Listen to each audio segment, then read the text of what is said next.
everybody. Welcome back to the In Charge Show. My name is Tara Brewster with Michael Connolly and Alfonso Santinello.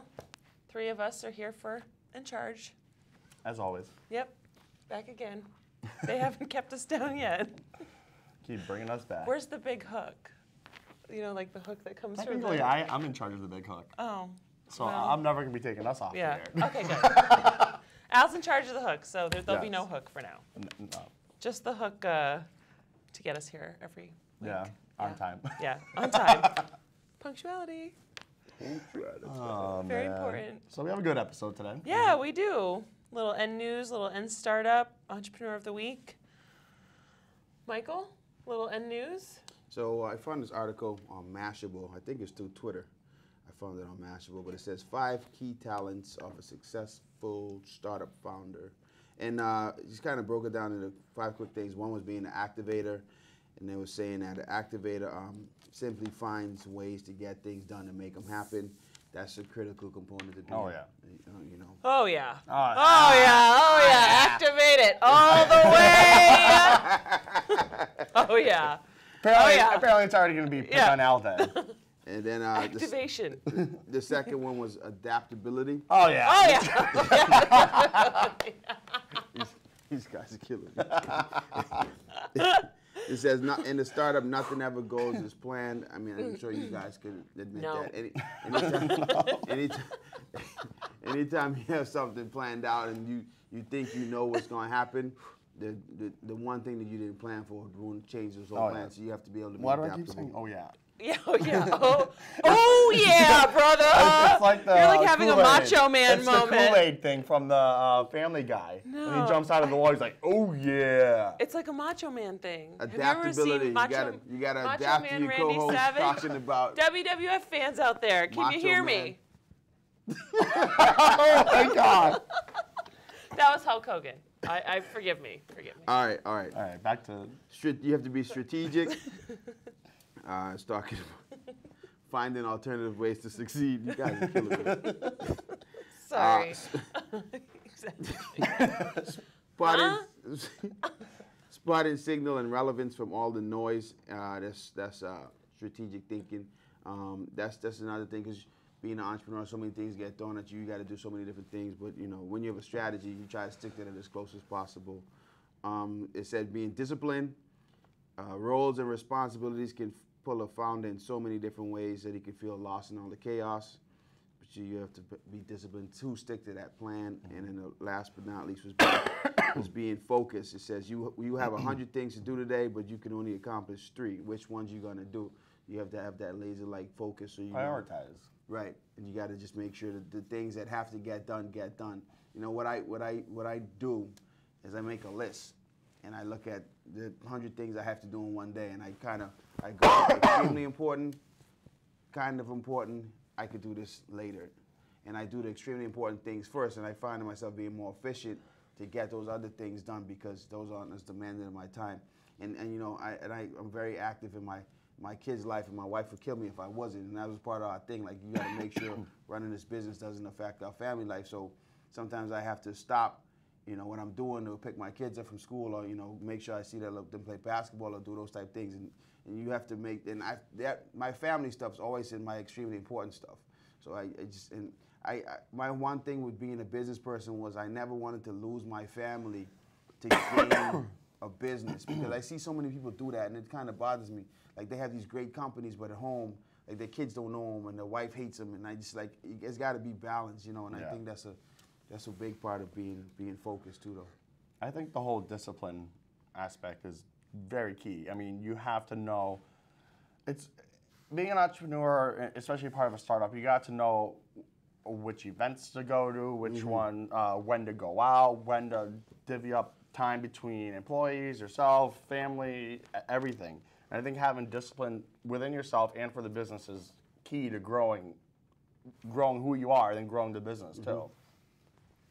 Nah, you're right, because you could get caught up in having, especially if you used to working for someone, and then you on your own thing, and now you can get caught up in being invited to this function or having this meeting and this that. I mean, a lot of these things are just time wasters. Like you have to be efficient with your time. Like that's the most valuable commodity you're gonna have as a starter founder, or even if you're working for someone. Like you have to learn how to be super efficient. Just don't get caught up in the hype. You know, don't. It's just that's another thing that bothers me about some people when they start businesses and you know they start to get successful. They start to live in their own delusions of grandeur. You know, at the end of the day, you're a human being. Like, you know, don't think too much of yourself, because ego is a serious thing. Ego is that one thing that make you feel so great when things are going right, but it'll also humble you really fast when things are going wrong. So that's one of the things my mentor taught me. He said, you know, ride the wave. Don't get too high on the highs. Don't get too low on the lows. Try to stay in the middle. Enjoy what you have, and move forward. Like all the business awards and stuff I have. Like I look at them that time, you know, and I enjoy them, and then I put them in a box. Because I don't want to see them. I want to act like they don't exist. Sometimes I forgot about the things I have because, you know, I don't want them around. I don't want to get caught up in, well, I'm this and because I'm not. I'm still working. Yeah. I like it. My 2 cents is that change is constant.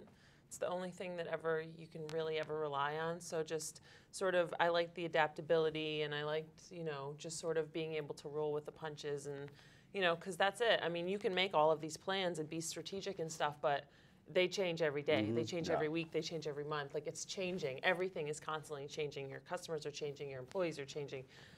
Your day's changing. Like, all of it is constantly changing. So just be cool and just try and roll with the punches, and, you know, stay true to yourself and stay disciplined. You know, I feel like all of these things are sort of interchangeable in the overall sort of business strategy or the person. But I liked this article. I thought it was good, and, you know, it makes you sort of refocus a little bit what is important and what you need to sort of be. Yeah. So shout out to Nick Hughes. We'll tweet that and Facebook that article too. Yeah. All right. So next up is End Startup, which I have. I found this great article about the legal issues to consider when starting a business. Yeah. I thought that would be really good because we haven't really touched on that too much. And it was on alllaw.com. We'll post up the article so you can see it later. But what I really liked about this is it sort of got you thinking about things that you needed to do when you were starting up a business that, you know, for me, I'm not a lawyer. I wasn't even a business person at that point. So I wasn't even thinking about what I needed to do in terms of like business name. Okay, so we come up with Jackson and Connor. Is Jackson and Connor already used by someone in town? Well, Jackson and Tyrone was. They're a law office, but luckily, no one was using Jackson and Connor. So, you know, like you need to do a little bit of research around that. You know, your business structure is a huge one. You know, do I want to be a S Corp? Do I want to be a LLC? Am I a sole proprietor? What are the benefits and drawbacks to each? Business licenses, you definitely need a business license and a tax registration number. You know, what does that mean? Do you have an accountant? Do you have a lawyer? Now would be a good time to get each of those for all of these topics. Do I need a non-disclosure agreement? Like, am I with a partner? Do I need to like make sure that if the partnership dissolves in a year, they're not going to go out and, you know, tell everyone all of our trade secrets? Yeah. And then the last thing that they talked about was zoning. You know, do I want to put up a smoke shop within 20 feet of a school? Right. Probably not. It's probably not legal or allowed. So, like, you know, things like that. I mean, obviously. And, no, it's a great article, and I'm glad you found it, because the things you just mentioned, those are the #1 deterrents for people starting businesses, because it sounds so scary. It sounds so intimidating, but it's really not. Like once you start doing it and start finding out the answers that you need, it all can be done. But like for me, I didn't know a lot of this stuff, but what I did, and we always talk about it, you get a mentor. You talk to someone that already did it, and then it's almost like walking into the haunted house. It's scary for a little kid, but for mom or dad or the adult that's taking them, it's okay, come on, let's walk through it. And when you realize you walked through it, you're like, it wasn't even that scary. That's that scary. Let's do it again. So it's kind of like that. So this is a great article. We definitely have to post it. If you're a sole person and you're by yourself and you want to start a business, sole proprietorship, I think, is the best way, at least to start out. And you can always evolve into, I mean, that's how I started Creative Strategy Agency, was a sole proprietorship. And then it's evolving into, I'm incorporating it because of the business channel and other million ideas that are in my head and whatever. But, so it's more of, you know, you need to plan out, okay, in the first few years, this is what my goals are. So these are my goals. Legally, I don't need to pay for all of this. I can just step back and pay for this. And then when I need to get to that point, then I can go and get in touch with my lawyer and go for the bigger guns and the S corp, and because basically, the difference between all of them, if you don't know, it's all related to tax and how you get taxed and how much gets out of your paycheck and what goes in and out.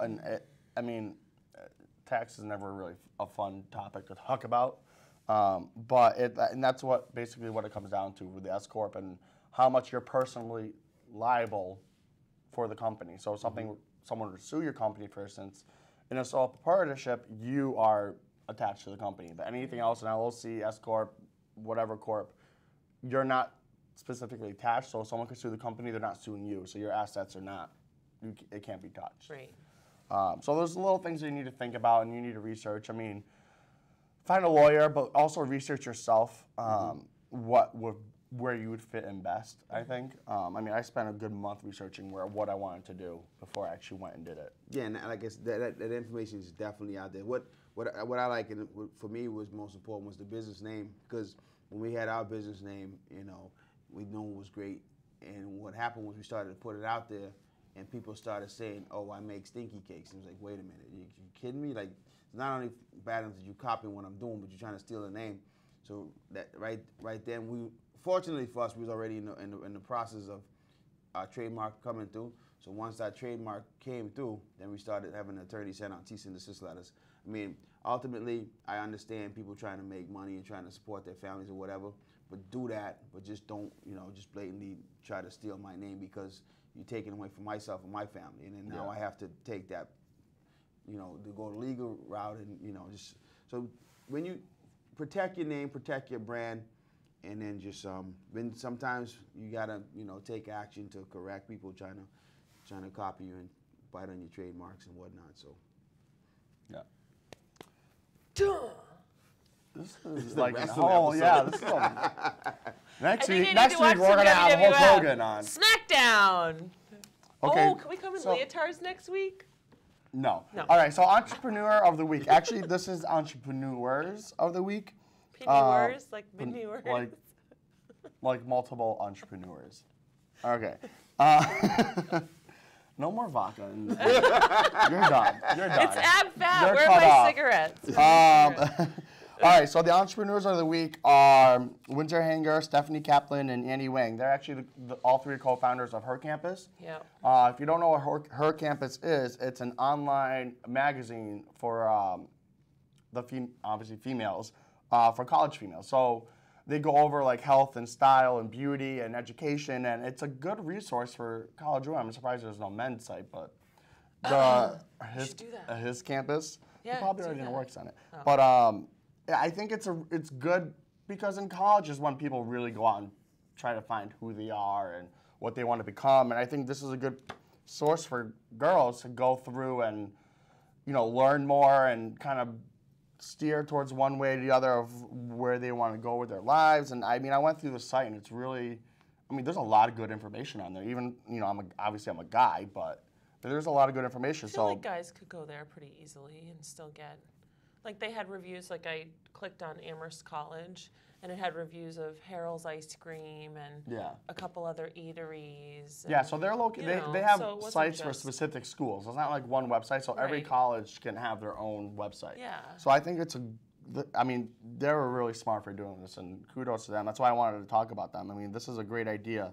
And you see a lot of online magazines coming up a lot now, but I think the ones that do very, very well are the ones that have that specific niche or that specific reason to, they didn't expect to turn this into business. They've been in articles upon articles and in the news, and I, read a lot of them, and they started just, they were in college when they started this themselves. So how long ago did they start? A few years ago. Yeah. It hasn't been that long. No. So the idea behind it is, to tell pretty much females on any college campus what's up and where and how to do it. Yeah, exactly. Yeah, and Okay, they even take pictures of like hunks. Like hunks on campus, like spotted on campus, like pictures of like hot guys. I didn't and research stuff. that part. No. I went under that. I bet my picture's on there somewhere. I actually was scrolling. I was like, he's cute, and they say like what campus he's from and stuff. So thought it was if you're really gonna see her on your campus, watch out. I'll be like out there with binoculars, But looking yeah, for the hunks. if you want to check out the website and see if there's one at your school or around the school or your kid's school or anything like that, it's hercampus.com. It's a good source of information on where the school is and the area it's in, and yeah. So kudos to Windsor, Stephanie, and Annie. That's I think they did something great. Harvard ladies. Yeah, they are Harvard ladies. You know what's really funny? I went to the University of Hartford, but my mom has such a thick Italian accent that when I was in school, she was telling everyone, "Oh, Alfonso's going to Hartford," but she sounded like it was like Harvard, and people were like, "You're going to Harvard?" I'm like, I wish. I mean, I can't get into there. Oh, you're going to Hartford. Like, but the way You're her like, accent. Mother, pronunciate. No, I just tell her, keep saying what you're saying. If you want people to think I'm going to Harvard, that's fine. That's funny. But that's all we have. Harvard. Wah, wah. You know what I want to shout out? Because me and you've been playing Scramble with friends. Yeah. And it's been very addictive. Yes, it is. My wife's been killing me. I showed Tara earlier. We had a final score like. Yeah. This is Tara's Jurassic Park phone, by the way. We're trying to get it upgraded. Oh, wow. Told you we'd. This is my flip phone. It's What's a good. flip- I what's a love flip it. phone? She says there's so no easy. email, there's no Facebook, and guess what? If you want to get it, it's a phone, call her. No. Her number is 1-800. Stop it. That's only if the store doesn't do well. Plan B. 1-800 Tiny Man Slice of Crusher. Northampton. Yeah. All right, guys. Well, thanks for watching. Follow us on Twitter and on Facebook at In Charge Show. You guys know Rachel Maddow from CNN? Yeah. She's from North. I didn't know she was from this Yeah. area. Yeah. She has a house in Cummington. Yeah, I never knew that. Yeah. So shout out to her too. Rachel Maddow. What up? What's the All matter? right. I'm fist pumping the show. I know. Wrestling, fist pumping. My testosterone is going. It must She's be either flowing like she's this. either hungover or she's drinking right now. She's the new Snooki. I'm not. Oh no. All Now right, guys. we're fighting. Have a good day. See Thanks you for later. watching. Bye.